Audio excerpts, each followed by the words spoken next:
Je m'appelle Christina Favin, je suis chef du partenariat de la Commission pour la coopération de l'environnement. CCA en espagnol, CCE en français, a été créé par le gouvernement du Canada, du Mexique et des États-Unis afin de faciliter la coopération en matière de l'environnement sur des questions de préoccupation et d'intérêt commun. L'Amérique du Nord, c'est Canada, Mexique, les États-Unis. Donc, on va utiliser les trois langues afin de pouvoir inclure tout le monde en Amérique. Nous sommes ici à célébrer la 31e anniversaire. Tout le monde on a célébré la collaboration et la coopération parmi les pays qui participent. Ce panel, chers amis, fait l'écho de la mission de CCE. Tous les acteurs et les contributeurs de plusieurs régions qui essayent à assurer la conservation de l'environnement, que ce soit le nord de l'Amérique ou le centre et le sud, juste pour partager la bonne connaissance et expérience avec nous tous. Grâce à ce débat, nous espérons pouvoir mettre en exergue l'importance de la coopération, de la collaboration en tant qu'élément clé pour la protection de la biodiversité, la conservation de nos écosystèmes et la santé de la planète. Et ceci est dit et redit tout au long de cette semaine à Cali que nous devons absolument réintégrer la biodiversité dans nos vies, dans notre quotidien, afin de pouvoir établir un rapport durable avec la nature. Il faut essayer à œuvrer sur ces rapports entre la biodiversité et notre santé et que tout lien est nécessaire pour que nos communautés soient incluses à biodiversité et résilience. Il faut continuer à faire de sorte que les bénéfices de la biodiversité puissent être ressentis de manière équitable.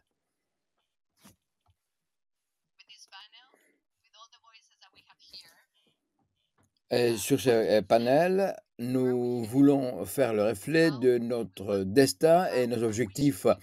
Comment on doit travailler ensemble? C'est qui nous manque encore? Où est-ce qu'il y a des défauts? Et qu'est-ce qui nous manque autour de la table?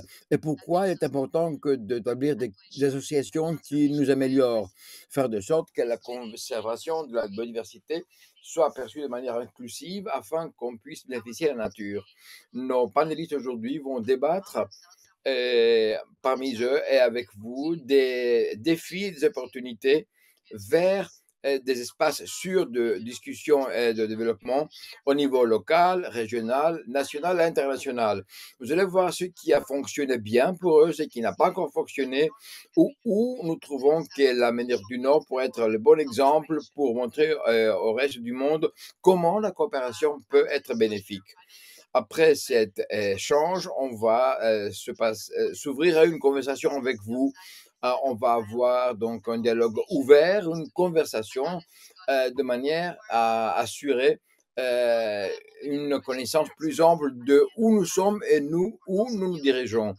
Pour ceux qui n'aiment pas se lever pour poser la question au micro, parce qu'on veut être inclusif, vous n'avez qu'à lever votre main, puis écrire votre question sur un bout de papier dans une des langues de préférence.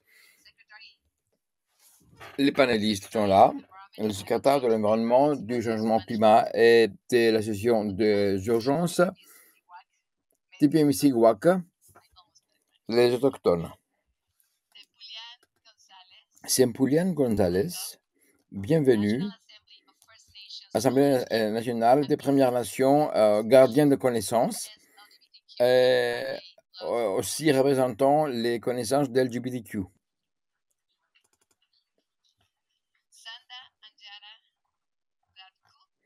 Sandangera Ankutmana, elle est chercheuse investigatrice associée auprès de l'Université d'Ontana et il est aussi représentant le réseau global des jeunes pour la biodiversité. Docteur Alexandra Harrington, je crois qu'elle est en ligne et nous suit de loin, et je l'espère. Elle est lectrice à l'Université de Lancaster, faculté de droit, et présidente de la Commission internationale sur l'accord de coopération pour l'environnement. Antoine Céline Guyenne, c'est notre leader projet pour l'écosystème et représentant aussi la coopération Murdoch. Je suis très heureux de vous connaître et de vous accueillir, madame. Justin Glino, associé en conservation au Caucus national pour l'environnement. Bienvenue, Justin Glino, et je suis très heureux d'accueillir Anna Cristina Posadas, cofondatrice de Orma et représentante de l'équipe Select représentant le Mexique pour le programme de plusieurs nations. On a ici parmi nous Vassil Malhon. Merci d'être venu. Il est central pour inclure la dimension intergénérationnelle de ce débat. Et je vous demande de vous autodéfier et de rendre cette expérience vraiment associative. Je me lance et je vais parler un peu avec les panélistes. N'hésitez pas de vous lever, de participer et parler fort et clair. Et Christina va traiter en espagnol. Pour le reste, vous allez suivre la traduction si besoin est. Alors, la première question que nous voudrions poser est plutôt simple. Qu'est-ce que l'inclusivité signifie pour vous, pour ce qui est de la conservation biologique? C'est vraiment une question plutôt simple. Vous trouvez? Et je vais maintenant choisir quelqu'un qui voudrait répondre. Vassil, s'il vous plaît, vous avez la parole. Micro, s'il vous plaît. Micro, s'il vous plaît.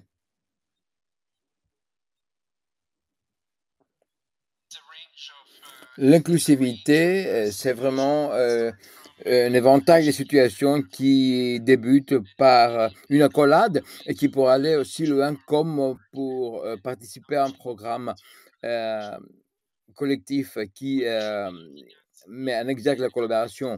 Dans le contexte de la mise en œuvre de l'accord d'UBF, est toujours que la solution serait d'avoir toute la communauté incluse au GBF. Si vous vous penchez sur les objectifs, des objectifs pour le gouvernement, pour les entreprises et pour monsieur tout un chacun comme moi ou vous. Donc, passons déjà à ce début de discussion par ce concept d'inclusivité. Merci beaucoup, Vassil. Y a-t-il d'autres? Qu'est-ce que l'inclusivité signifie pour vous? Oui, tout à fait. Merci pour m'avoir invité, d'être membre de ce panel. Lorsqu'on parle de l'inclusivité, surtout du point de vue des autochtones, c'est important de se souvenir que l'inclusivité signifie commencer au bon début, que de garder les autochtones en première ligne de ces débats et aussi les inclure lors de la prise de décision, parce qu'en fin de compte, les autochtones sont les peuples le plus affectés par ce manque de biodiversité, cet écroulement de la diversité. Donc, nous maintenir en première ligne et nous impliquer dans toute la procédure en passant par une consultation jour le jour. Merci beaucoup, monsieur le secrétaire Jason. Et vous, William? Merci beaucoup.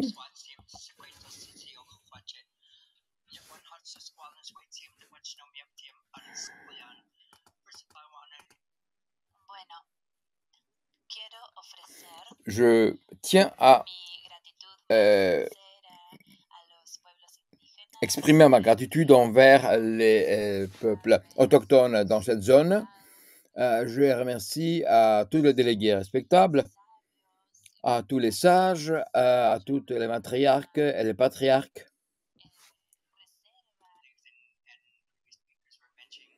Tout comme les orateurs précédents ont beaucoup parlé des droits des autochtones et de la connaissance des autochtones qui remontent déjà en plusieurs années, des milliers d'années.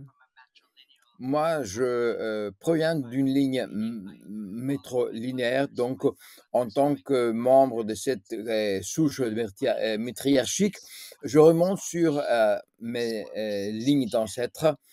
Mes ancêtres sont Musqueam, Cauchen et Maoli. Mon arrière-grand-père venait d'un village qui s'appelait Maoli, c'était un indien Mapuche, et mon arrière-grand-mère, de son côté, était la docteur autochtone qui avait beaucoup de connaissances en médecine. La connaissance traditionnelle en matière de la biodiversité est léguée d'une génération à l'autre et les enseignements de notre communauté sont relégués, passant d'une génération à l'autre, de façon à ce que je connais, ce que je sais, va être passé à mes enfants, à mes petits-enfants. Et nous préparons à les connaissances vont être léguées aux générations à venir. Il faut se préparer aujourd'hui pour que la terre-mère nous accueille demain. Merci beaucoup. Et je pense que vous avez beaucoup parlé de l'importance de la communauté, qu'il faut savoir s'engager avec la communauté dès le début. On ne saurait jamais s'engager avant que de n'impliquer ces générations. Avant que de passer à d'autres questions, parce que Christine a travaillé avec beaucoup de communautés, pourrait nous dire comment on arrive à s'engager avec les communautés au Mexique. Comment est-ce que vous atteignez ces buts? Écoutez, bonjour à tout le monde, je vais parler en espagnol pour vous dire. Afin de vous donner un exemple du projet qu'on a en cours pour la génération de nos leaders en environnement à CCAE au Mexique. Tout au long de cette période, on a travaillé beaucoup avec les communautés autochtones et on a vu que parmi les pratiques qui ont bien fonctionné, c'est le travail pour les communautés, avec les communautés. Les projets qu'on s'est lancés ont comporté des outils développés par la communauté, pour la communauté. Nous, on n'impose pas des techniques. Tout simplement, on a voulu leur enseigner quelques techniques en suivi biologique et en les enseignant cette approche, on leur a conseillé à faire de l'échantillonnage auprès des animaux afin d'approfondir dans les connaissances qu'ils avaient déjà, mais on ne leur dicte rien. Lors de chaque réunion qu'on a eue avec les autochtones, on a vu comment ils collaborent et ils sont venus vers nous. Et d'une manière collaborative, on répond aux besoins de l'environnement. Nous travaillons sur l'élaboration des projets, nous travaillons sur la restauration de certains sites au Mexique au mois de mars de l'année dernière. On a eu quelques problèmes avec les récoltes et oui, 80% des espaces humides ont péri. Ceci nous a incité à développer des actions avec la communauté, des actions qui sont promues parce que conceptualisées dès le début par la communauté. On travaille avec les plantes. On a proposé à la communauté d'essayer de replanter des plantes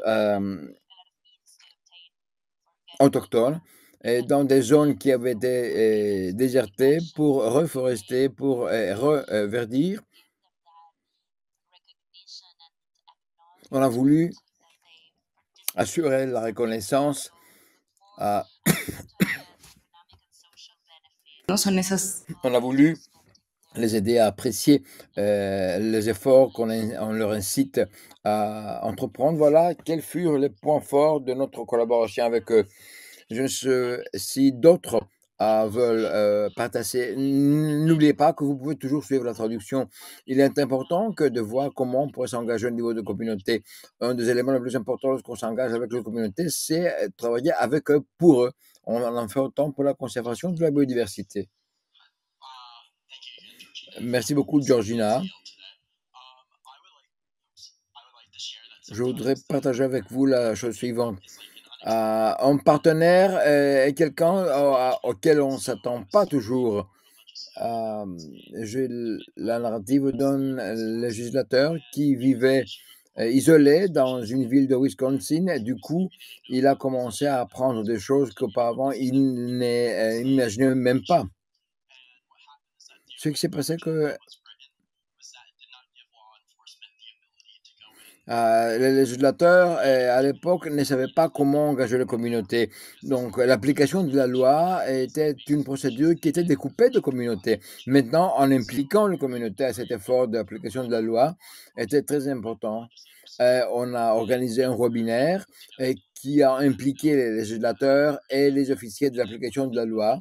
Lorsqu'on y pense, c'est vraiment une application de la loi qui est très puissante. Ceci a aussi a impliqué des groupes qui, par le passé, étaient marginalisés, découpés et isolés. On a ainsi assuré une alliance qui auparavant n'existait pas. Merci beaucoup. Et on a des narratives de réussite sur comment pouvoir engager les communautés. Antoine, voudriez-vous ajouter quelque chose en ce moment? Bonjour à toutes et à tous. Hola a todos y todas. Hi, everyone. My name is Antoine. I work at the Commission for Environmental Cooperation. So, if you don't know about us, we are an international, intergovernmental, trinational organizations of the governments of Canada, Mexico, and the United States. So, when we talk about inclusivity, that's a lot of people to include. We work on On essaie de travailler sur plusieurs aspects. Les aspects sur lesquels je travaille comportent des volets de la conservation des oiseaux migratoires, et des insectes, les papillons et autres pour les espèces migratoires. On couvre le territoire du Mexique et des États-Unis. Il y a plusieurs personnes qu'on pourrait inclure et impliquer dans cet effort, surtout lorsqu'on parle des espèces migratoires. Pour revenir sur qui vient d'être dit par mes collègues, je pense qu'inclure tout un chacun autour de la table, c'est la première étape, mais avoir l'intention d'engager tout le monde dès le début est aussi important. Lors du développement des projets, on en a entendu parler de cette priorité et c'est une priorité de plus en plus importante. Une dimension qui est celle de l'inclusivité, c'est qui aussi en dit long sur l'importance de soutenir des groupes qui étaient par le passé sous-représentés, marginalisés ou exclus. Les gouvernements doivent prendre de leur côté des décisions qui vont aider dans cette direction. Le privé, les universités, les ONG doivent veiller sur cette inclusivité. Et tout comme vous l'avez déjà mentionné, dès le début un engagement intentionnel de mise, ce qui signifie qu'il faut avoir les ressources financières, le temps et l'intention, la volonté d'assurer cette inclusion. Il faut que tout le monde puisse être entendu, que les voix puissent être entendues et que les réflexions puissent être partagées. Je peux vous donner plusieurs exemples de cette inclusivité. On a travaillé dans les espaces verts et les pâturages. Il y a quelques années, des initiatives pour la récupération de ces pâturages. On s'était décidé à l'époque d'impliquer le privé pour les fonds dont on avait besoin. On ne savait pas au début comment attirer vers nous le privé. Et du coup, on a compris qu'en impliquant tout un chacun et en assurant une inclusivité, on a peu à peu pu attirer vers nous plusieurs bailleurs de fonds. Et les autochtones qui, par le passé, étaient isolés et exclus, aussi sont venus vers nous. C'était une très bonne initiative que de voir comment tout cela a fonctionné à cause de l'inclusion qu'on a assurée. Alors, une fois cet esprit de collaboration établi, on a pu identifier les personnes qui voudraient nous aider plus palpablement, des membres de communautés autochtones des États-Unis qui voulaient aider. Et pour le nord de Chihuahua et au Mexique aussi, on a travaillé, on a soutenu la communauté, et on a effectué des visites sur le terrain à Chihuahua pour aussi entendre leur voix, pour savoir apprendre ce qu'ils veulent, ce dont ils avaient besoin. Et en tout dernier point, on a eu plusieurs programmes intéressants, comme des initiatives pour le climat à travers des fonds et des dons. On a pu avancer dans ce domaine, surtout en incluant tout un chacun autour de la table, avoir un engagement intentionnel. C'est pour moi la solution idoine. Merci et j'espère que grâce à ces panels, nous pourrons enfin voir où on pourrait améliorer nos démarches afin que les voix puissent être entendues. À vous, la parole, Jolina. Juste pour alimenter un peu la réflexion, au Canada, il y a 604 tribus différentes. Dans la Colombie-Britannique, il y a 200 cette tribu. Donc, il y a une biodiversité énorme de côte à côte. une biodiversité qui est différente, vu le terrain et les communautés qui y vivent, et d'où aussi le grand défi que de pouvoir développer des politiques qui puissent être vraiment inclusives.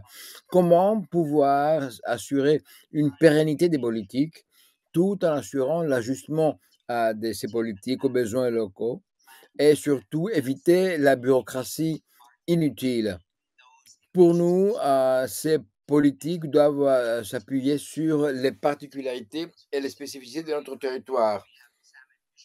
Il y a par exemple des espèces invasives, un défi auquel nous sommes toujours confrontés, ou les exploitations d'aquaculture que parfois sont trop impactantes sur notre environnement. J'ai en tête les aquacultures de saumon, des fermes de saumon qui se concentrent sur la côte de notre côté. Je peux penser à plusieurs choses. Thank you. Thank you very much. This is C'est vraiment un débat ouvert et c'est très important de pouvoir vous entendre. I'd like to expand upon that as well about the Vous avez parlé de l'importance d'éviter la bureaucratie. Il est évident qu'il faut alléger ces poids de la bureaucratie. Ceci pourrait nous laisser l'espace libre pour accentuer davantage la dimension autochtone, parce que la connaissance traditionnelle disponible est précieuse afin que nous puissions nous aussi avoir l'autodétermination et de savoir comment mieux s'autogérer sans devoir aller à travers une bureaucratie tout à fait inutile. Tout à fait, et c'est très important ce qu'on vient de dire. On avance. Il y a autre question qu'on voudrait vous poser.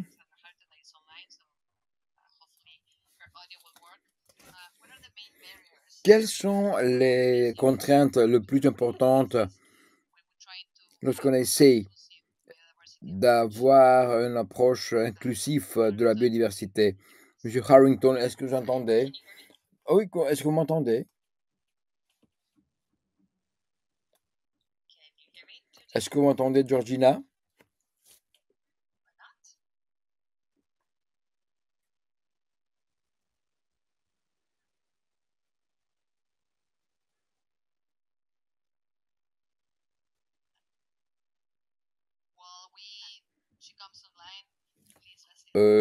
Vous êtes en ligne, je ne sais pas si vous m'entendez.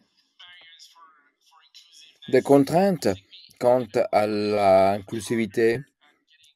Il faut travailler davantage afin de convaincre les organisations à travailler ensemble. On a fait l'expérience comme quoi lorsqu'on arrive avec des bons projets, on s'adresse à une communauté et pourtant il n'y a pas l'intérêt nécessaire. Ce qui nous manque, c'est l'infrastructure, un logement, l'eau potable. On a une responsabilité de résoudre ces problèmes, faute d'assurer l'essentiel pour survivre. Comment voir l'intérêt d'aller en avant avec des choses comme l'inclusivité? C'est un défi, je vous le concède, mais il faut absolument résoudre ces problèmes avant que de ne penser à comment inciter les gens à venir vers nous. Merci.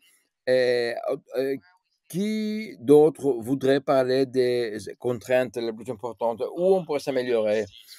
Aux États-Unis, on s'appuie sur un modèle obsolète pour la conservation.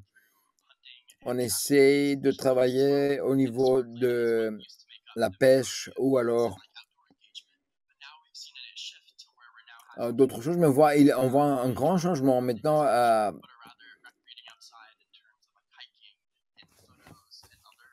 pour travailler sur plusieurs niveaux de récréation.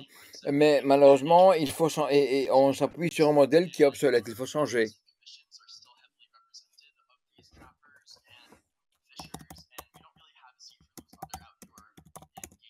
Comment pouvoir changer cette tendance?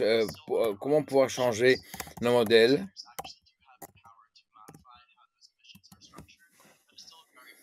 Et c'est aussi la chasse illégale qui nous préoccupe. Il y a des pratiques qui en ce moment sapent la biodiversité. Et comment changer tout cela? Merci beaucoup. Docteur Harrington, voudriez-vous parler des contraintes? Est-ce que vous m'entendez maintenant, Georgina? Je vais réessayer. Oui.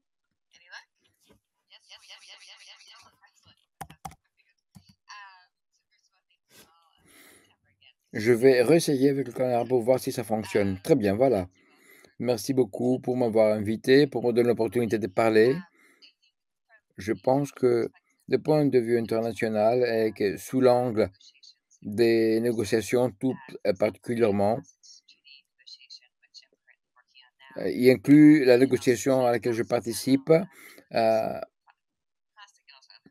Moi, je m'occupe de la pollution du plastique, microplastique, etc. Nous voyons des lacunes, on voit des contraintes qui existent.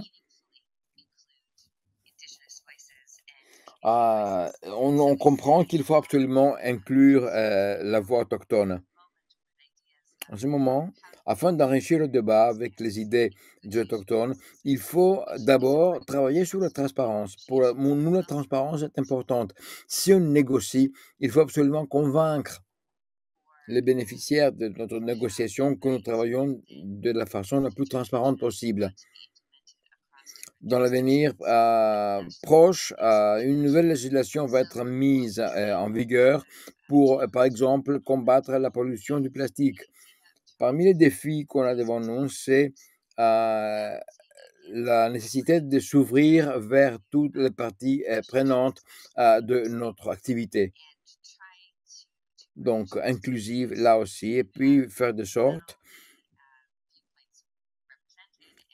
que toutes les opinions soient entendues et que les communautés des autochtones puissent aussi exprimer leurs vœux et leurs désirs, leurs poursuites. Et que tout cela soit pris en compte et même être reflété sur les documents qui sont dressés. C'est un processus en cours et en pleine évolution. Et lors des discussions qu'on a en ce moment, surtout pour le CBD, l'accord CBD, nous essayons, entre autres, impliquer les autochtones, surtout les communautés locales qui doivent comprendre comment la biodiversité sur laquelle nous travaillons affecte leur vie et à quel point il faut soutenir nos efforts dans ce domaine. C'est une question de comment pouvoir faire de sorte que cela continue à être le cas tout au long du processus. Je vous remercie et merci pour m'avoir aidé avec le micro. Thank you.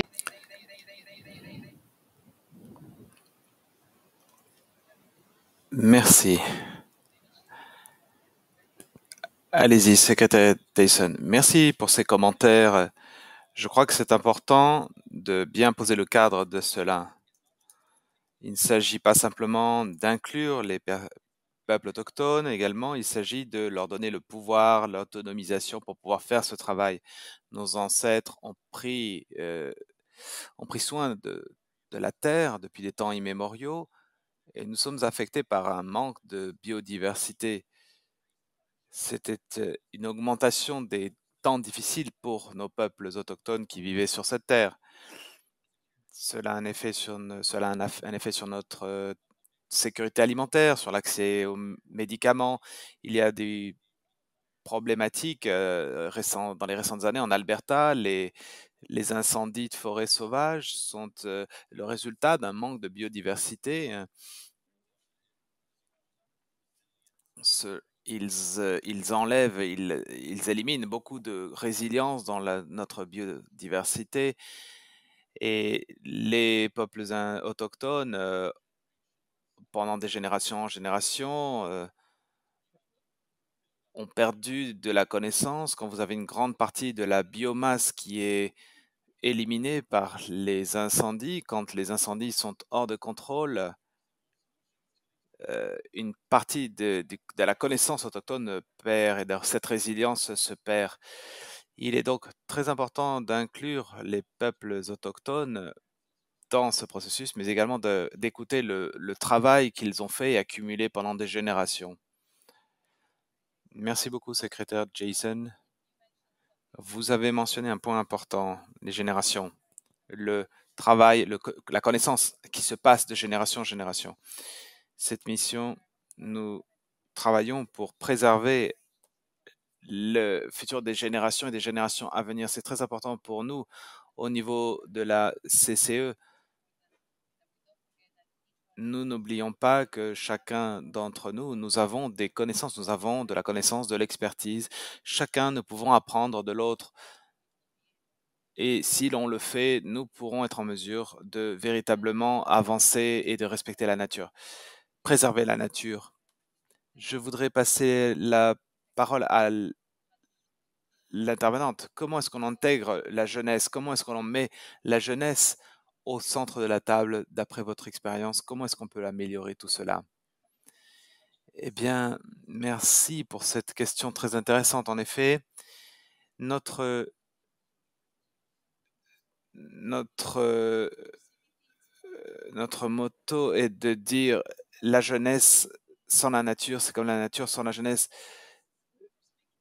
Il faut prendre, quand vous faites des politiques, quand vous faites des actions, quand vous concevez des projets, vous devez réfléchir à toutes les autres personnes qui vont être impliquées ou qui vont au moins souffrir ou au contraire bénéficier des résultats de votre action. Comment est-ce qu'on implique la jeunesse? Je pense qu'il y a deux manières de le faire. Tout d'abord, c'est au niveau des politiques à mettre en place et deuxièmement, c'est au niveau de l'action. Je voulais également rappeler que le terme de jeunesse est également une sorte de parapluie pour une communauté, pour faire référence à une communauté très diverse de communautés de jeunes. Il y a des jeunes chercheurs, il y a des jeunes entrepreneurs qui sont également sous ce parapluie du terme jeunesse. Ce que je voudrais dire, c'est que tout d'abord, il faut nous permettre une participation qui ait du sens. Ce qui veut dire des choses différentes pour des personnes différentes. Ça ne veut pas dire juste participer à la table des débats. Cela veut dire nous donner une opportunité de faire porter notre voix, exprimer nos opinions et infléchir les actions que nous souhaitons et les politiques gouvernementales et apporter les résultats qui peuvent être parfois compliqués d'une perspective de jeunes parce que nous avons nos chapitres nationaux. Nous avons actuellement 44 chapitres nationaux dans le monde entier et nous souhaitons créer des projets, par exemple, et si nous avons besoin de financement, les bailleurs de fonds vous demandez quel compte bancaire, quel est votre compte bancaire, quelles sont vos procédures financières, est-ce que vous avez déjà obtenu une partie du montant que vous demandez? Donc, cela veut dire ne pas, disons, faciliter, mais arranger, encourager, accommoder les autres différents aspects des capacités de la jeunesse. Lorsque vous concevez des choses, et un exemple que je voudrais partager ici, c'est que c'était une grande victoire et c'était également en collaboration avec les communautés locales et avec les caucus des peuples autochtones. Nous avons inclus l'objectif numéro 22 dans le cadre du FEM.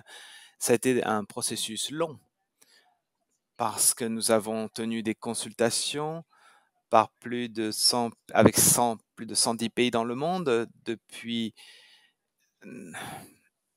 nous avons eu un certain nombre de partenaires qui ont reconnu l'utilité, l'importance d'écouter, de faire porter la voix des jeunes et de les intégrer, de les inclure dans les politiques.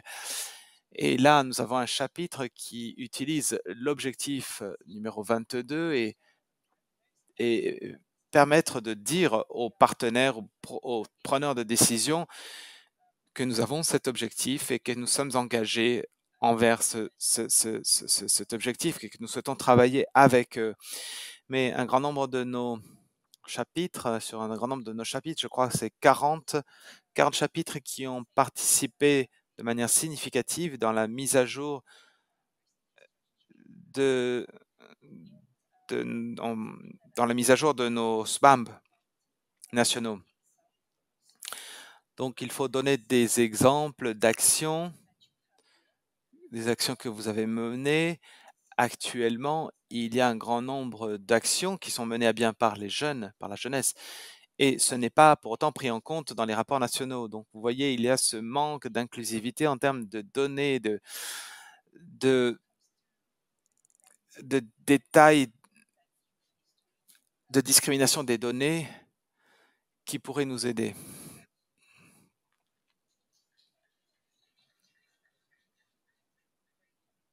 Merci. Est-ce que quelqu'un souhaite réagir sur la manière dont on peut faire inclure et faire participer la jeunesse? Oui, je peux en parler un petit peu, l'aspect jeunesse, bien sûr. Je pense qu'au Canada, la définition de la jeunesse, c'est sous l'âge de 29 ans. Donc, vous voyez, techniquement parlant, j'ai, d'après mon expérience, c'est que on nous dit toujours la jeunesse, c'est l'avenir, la jeunesse, c'est les leaders du futur. Mais en réalité, il faut bien se rendre compte que les jeunes, la jeunesse, sont les leaders d'aujourd'hui et pas du futur. Ils sont déjà les leaders aujourd'hui, ils sont dans les communautés, ils sont aujourd'hui, ils font porter leur voix et ils doivent être reconnus, ils doivent être écoutés à un haut niveau par les décideurs politiques parce que c'est avec cela qu'ils vont. C'est cette jeunesse qui va devoir vivre avec les conséquences des prises de décision politiques d'aujourd'hui. Oui, je voulais juste rebondir sur ce qui vient d'être dit. J'avais un petit peu peur de tenir ce discours parce que actuellement, les gens, et surtout d'un point de vue africain, où vous avez ce discours, les gens pensent que vous ne les respectez pas ou que vous voulez prendre leur place ou que vous souhaitez porter la controverse. Or, je pense que c'est un point très important. Également,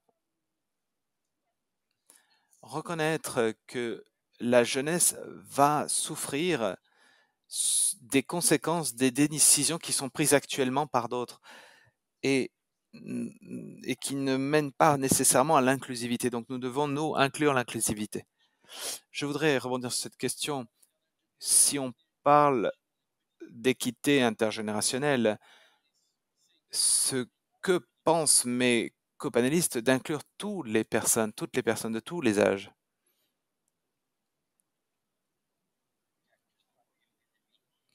Vous êtes probablement plus jeune que moi.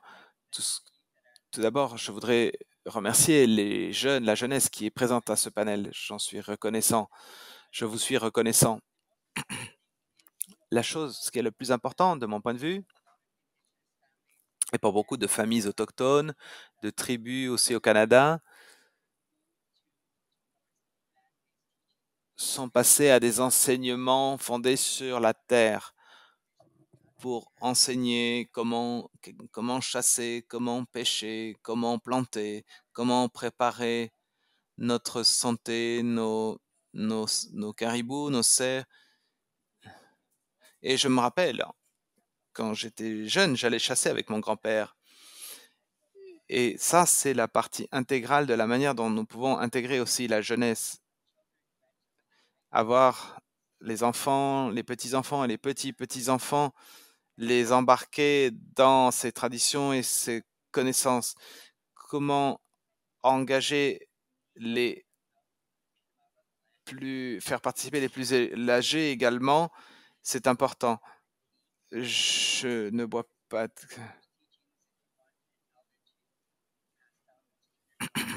Pour faire passer ces enseignements, c'est un lien qui doit être maintenu, c'est un lien important. Merci. Sur une note personnelle, j'ai travaillé avec vous et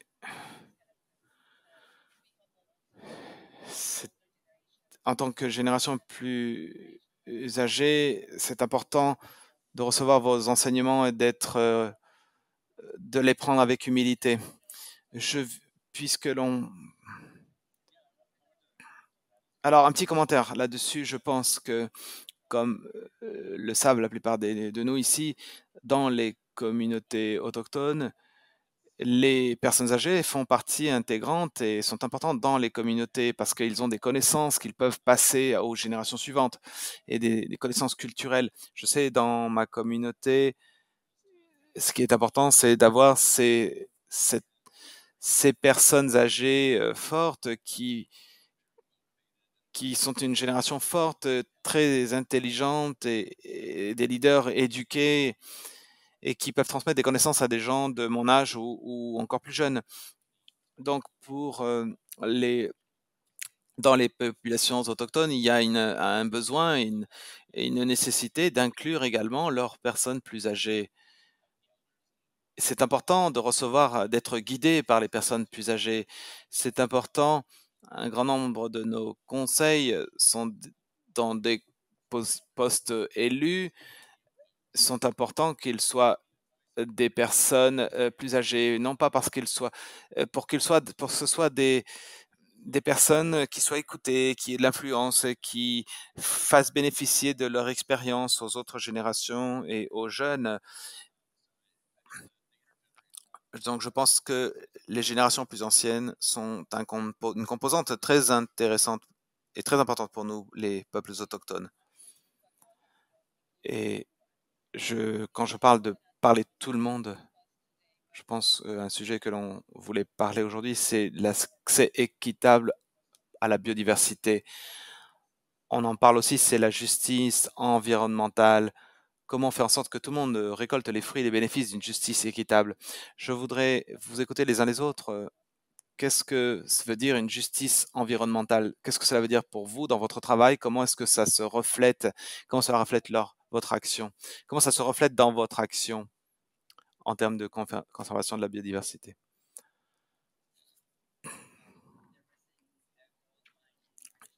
Il y a une mine d'or en Colombie-Britannique qui a été trouvée, je crois, qui a reçu une amende de 85 000 dollars, 85 000 dollars d'amende pour avoir rejeté des produits toxiques dans les rivières. Donc, vous voyez, c'est pas dissuasif. Ils rejettent des matériaux dans nos rivières et il n'y a pas de conséquences monétaires. Or, ça peut impacter toute une génération de saumons.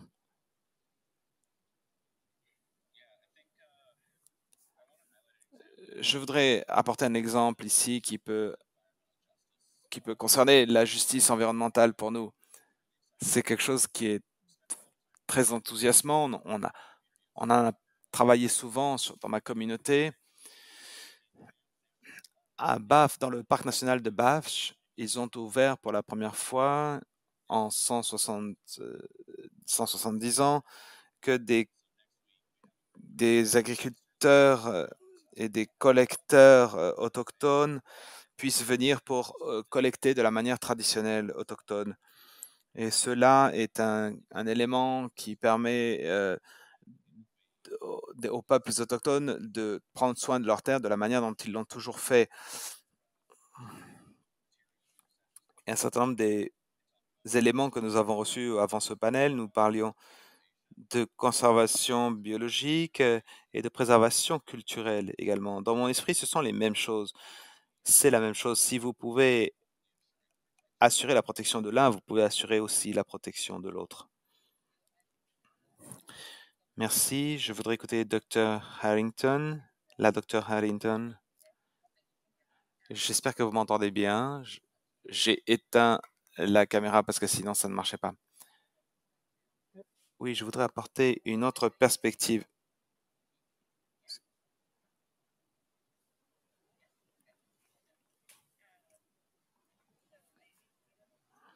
Je voulais apporter une autre perspective sur la justice environnementale. Bien sûr, à quel point il est critique de parler des communautés autochtones, mais quand on parle de biodiversité,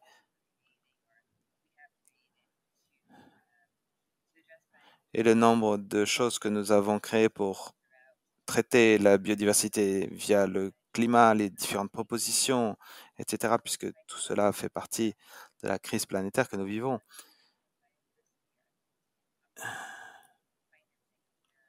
Il y a également le côté financement, l'assistance financière, les mécanismes financiers pour mettre en œuvre des obligations pour que les différents pays,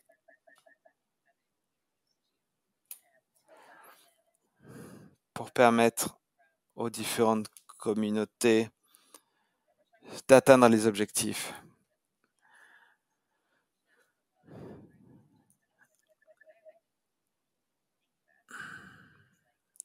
Nous pouvons parler en termes de demande de reporting, de choses que nous pouvons superviser à distance.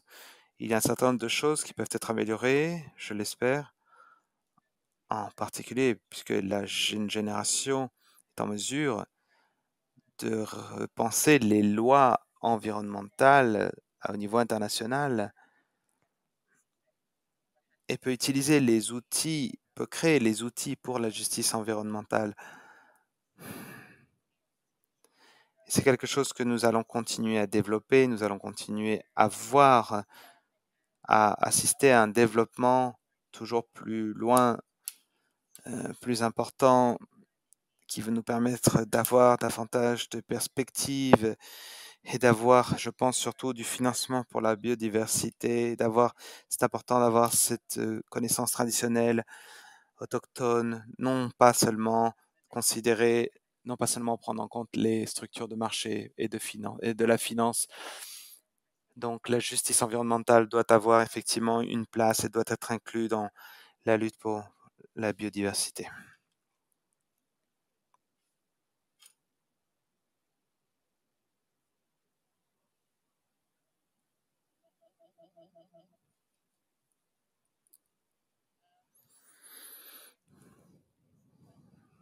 Oui, Antoine, merci Virginia.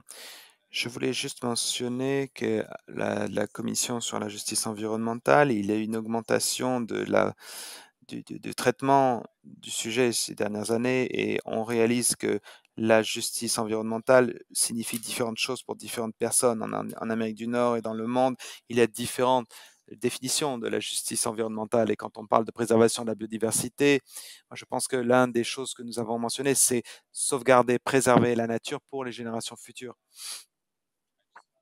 Je voulais juste introduire notre grand programme ici pour notre programme de subvention pour la justice environnementale. Je crois qu'il est ouvert jusqu'au 14 novembre et nous allons fonder 42 projets en Amérique du Nord et nous souhaitons en particulier favoriser les projets qui utilisent la transmission de connaissances traditionnelles.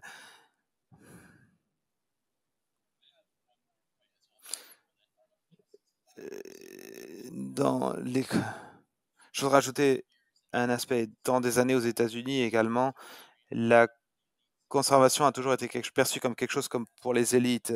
Au Montana, Yellowstone, c'est quelque chose que nos législateurs se disent pourquoi y participer si c'est juste pour les élites. Mais la conservation de la nature n'est pas juste pour quelques personnes privilégiées, c'est pour tout le monde. Et il nous faut faire prendre conscience de cela aux générations suivantes. Nous travaillons sur la biodiversité dans des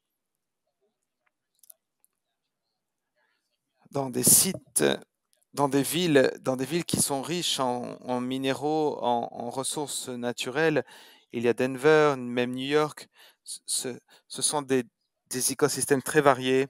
Malheureusement, une grande part de la biodiversité urbaine a été perdue et nous n'avons pas de communautés qui sont en mesure de parler de la nature.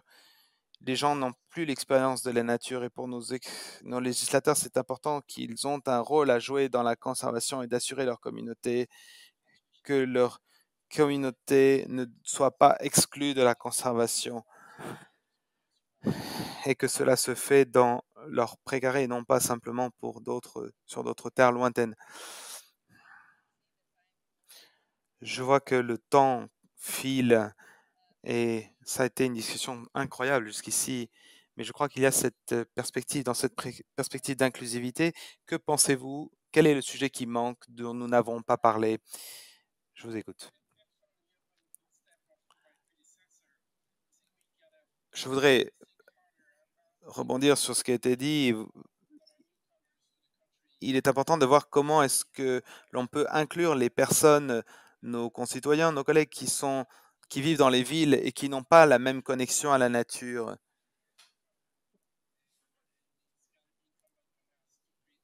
Il dépend de nous donc de créer pour ces gens un lien avec la nature, pour qu'ils retrouvent le lien avec la nature dans les milieux urbains.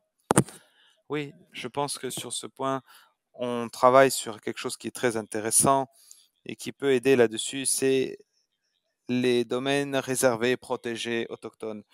Nous avons acheté une terre, nous avons un peu des zones boisées, de marécages, et les personnes peuvent venir voir à quoi pouvait ressembler euh, les gens peuvent venir et voir à quoi pouvait ressembler à l'époque une zone de terrain gérée de manière autochtone.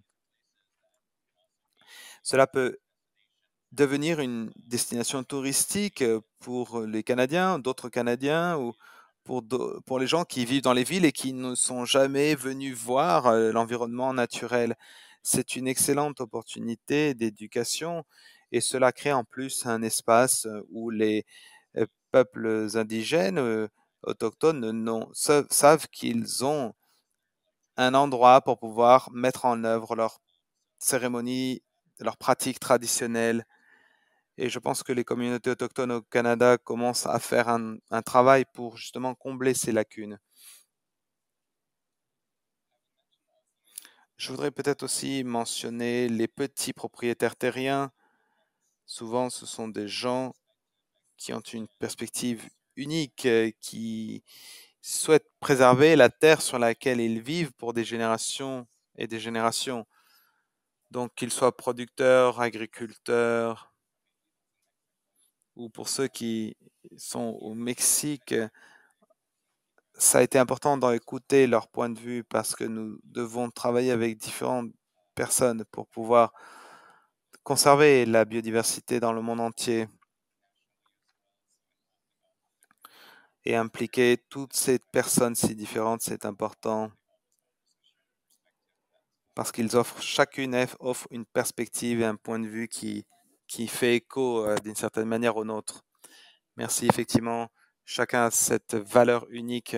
Il y a cette valeur unique qui consiste à faire rassembler les personnes et essayer d'atteindre la justice environnementale, en particulier au niveau des communautés autochtones, pour être certain, s'assurer qu'on a un bon engagement, une bonne participation de ces communautés, mais également créer un lien avec les décideurs politiques. Je regarde la montre, nous allons ouvrir les questions-réponses. Si vous avez des questions, commentaires à faire à nos panélistes, posez des questions, n'hésitez pas. Et voilà, je vais juste passer dans la salle pour voir si vous avez des questions et passer le micro. Bonjour. Ça fonctionne. Moi, je m'appelle Mariana, je travaille à Women Metination. Concernant votre question, concernant les femmes, aux femmes, et combien d'hommes? Je pense qu'une part de l'inclusivité, du travail d'inclusivité, c'est de faire venir davantage de femmes.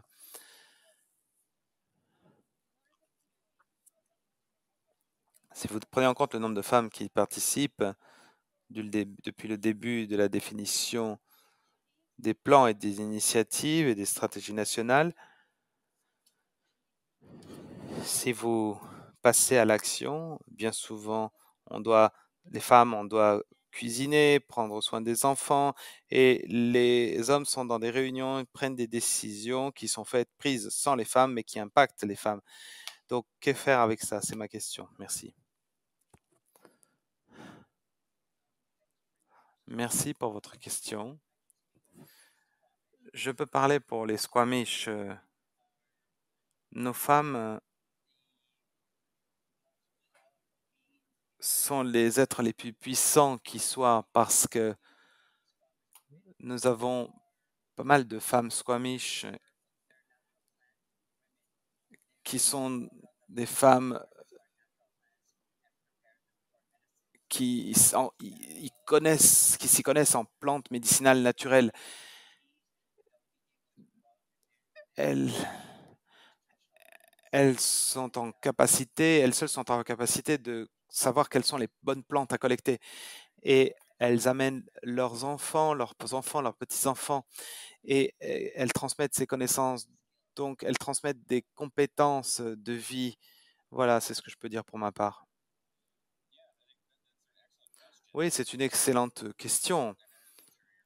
Je suis certain que les communautés Mickey ont toujours été des communautés également matriarcales et souvent, quand vous regardez le leadership matriarchy, il y a des femmes leaders qui sont très puissantes dans ces espaces. Juste récemment, les dernières années, nous avons été en Alberta et nous avons mis en action notre autogouvernance et notre autodétermination. Nous souhaitions rentrer dans le processus de créer notre propre constitution pour créer notre propre autogouvernance. Et dans le conseil, c'est 60% de femmes et 60% de jeunes.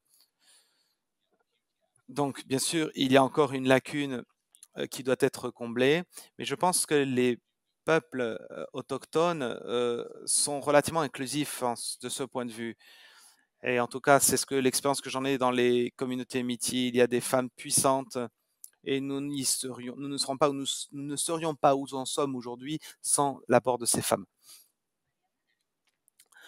Mariana, je n'ai pas une bonne réponse à cette question, mais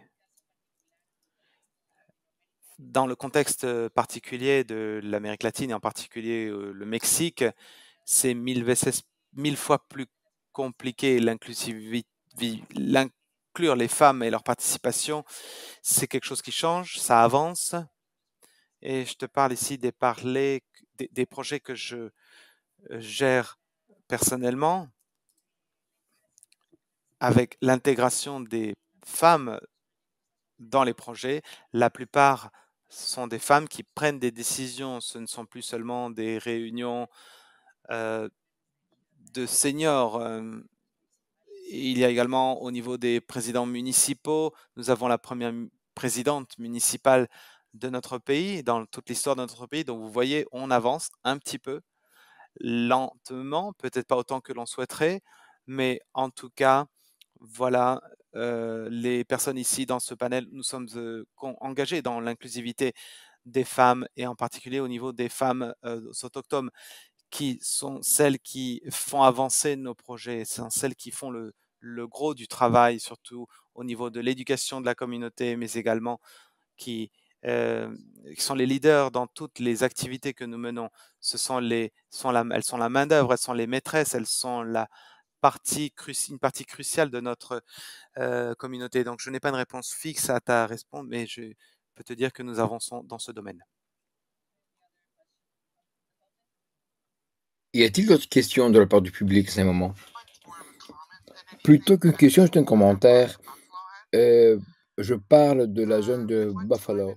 Il fut une fois dans le nord de l'Amérique où il y avait plus de 40 000 millions de buffles partant de l'Alaska jusqu'au Nouveau-Mexique. Cette population d'animaux a été décimée à un tel point qu'on n'en a que 120 animaux. Parks Canada fut vraiment très, très prolifique dans l'effort de pouvoir repeupler les zones avec ce type d'espèces en utilisant les pâturages. Mais le pâturage aussi, on a souffert une destruction hors norme à cause des inondations et puis des sécheresses. C'est la raison pour laquelle notre communauté a travaillé beaucoup avec le gouvernement local pour pouvoir régénérer la population des buffles. Peu à peu, on a essayé de faire revivre cette espèce et ceci commence a fleuri comme projet. Cet animal était pour nous très central. Ce que nous étions, ce que nous mangions, la vie entière pour nous, c'était tissé autour de cet animal. Voilà pourquoi la chasse aussi est importante. Et maintenant, et c'est vraiment tellement bien que de pouvoir une fois de plus redécouvrir cet animal, à emmener notre jeunesse à venir en contact avec l'animal qui commence déjà à refleurir. Tout vraiment, toutes les parties de l'animal et de la nature autour de lui sont utilisées. Ça fut pour nous une vraie régénération, un partenariat qu'on a su établir avec, en plus d'autres nations autochtones. Voilà ce que je voulais vous dire.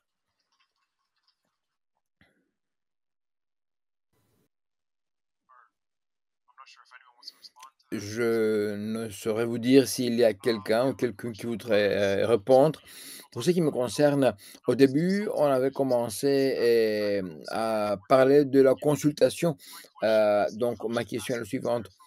Est-ce qu'il y a encore de la capacité pour la co-création dans des domaines où les connaissances traditionnelles pourraient encore avoir leur place et être utilisées?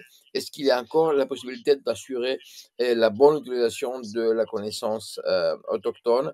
Et si c'est le cas, comment pourrions-nous impliquer les autochtones aussi dès le début pour que leurs connaissances traditionnelles puissent être mises en bon usage? Merci pour votre question. En tant que personne qui est un père, un grand-père et autres, peux vous parler des Squamish. Il y a 181 personnes au-delà de l'âge de 90. On en a qui ont 98 ans, même plus. Et le plus grand défi pour nous, en tant que tel, en tant que Squamish, c'est pouvoir avoir accès aux écoles, à la scolarité. La chrétienté a beaucoup impacté notre façon de maintenir nos lois, de les respecter, de se conformer, de pratiquer notre vie traditionnelle. De mon côté, j'ai appris à respecter mes parents, mes grands-parents qui sont devenus catholiques sans problème, mais quid des personnes qui ont une hésitation quant à l'engagement des pratiques traditionnelles? Ils privilégient le catholicisme. Donc, voici un problème. Comment pouvoir inclure tout le monde si il y en a qui se distancent à cause de leurs convictions religieuses? Lors de l'Assemblée des Premières Nations, j'ai beaucoup parlé de cette affaire, comment pouvoir engager notre jeunesse, les convaincre à pratiquer nos mœurs et nos coutumes. On a un conseil de gardiens de la connaissance, on a notre conseil de gardiens de la tradition, on a des chefs élus et d'autres leaders éparpillés du long à large de notre pays. Donc, pour répondre à votre question, je ne saurais quand même répondre. Je parle même fort, je vous demande pardon, mais j'ai un problème d'ouïe.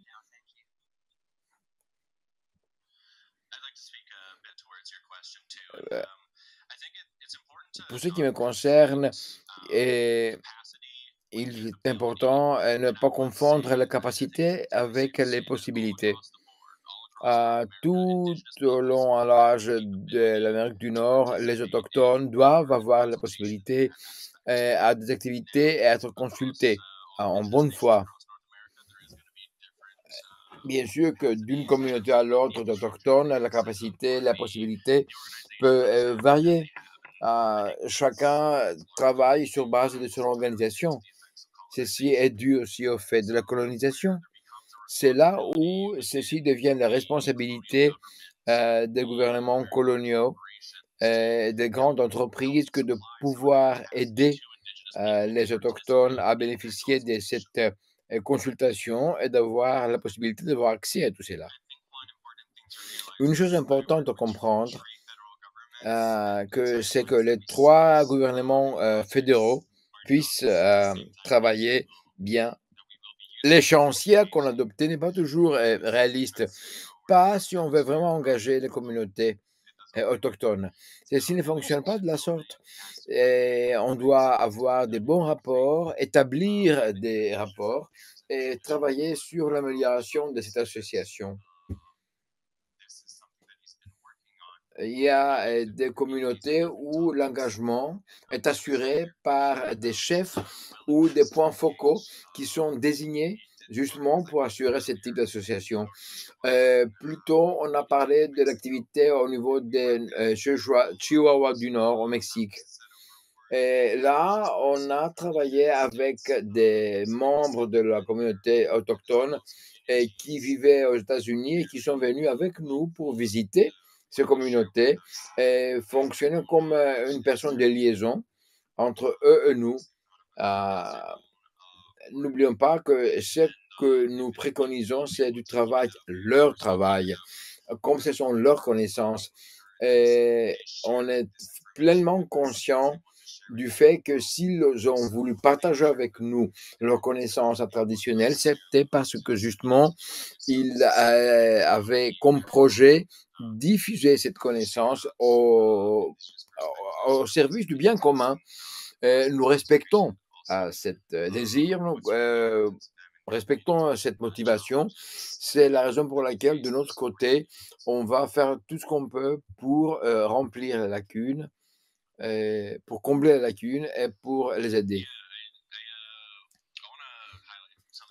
Permettez-moi de mettre en exergue une chose qui vient d'être entendue.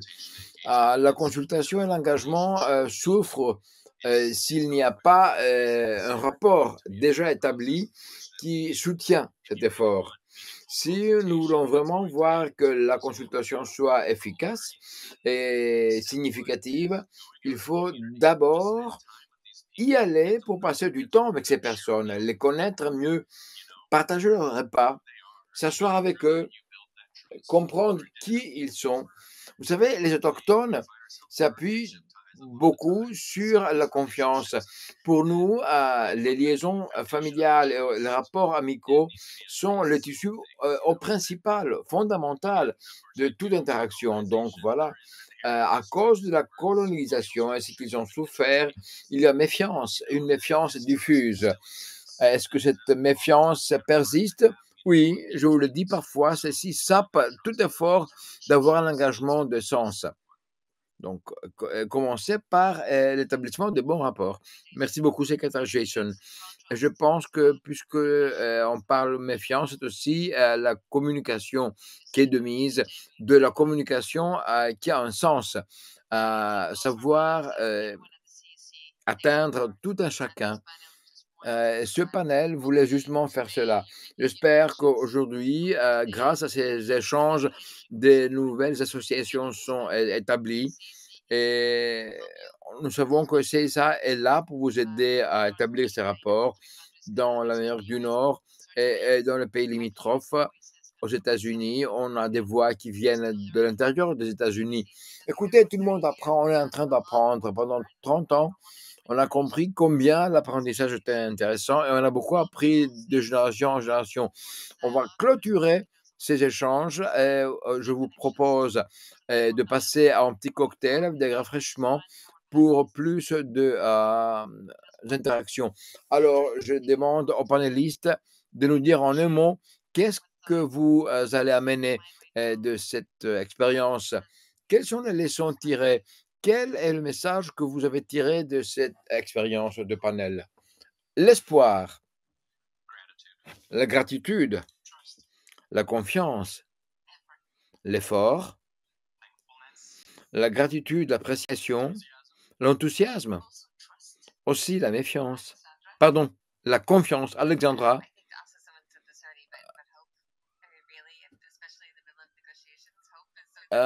l'espoir. Moi, en tant que négociatrice, je mise sur l'espoir. L'espoir.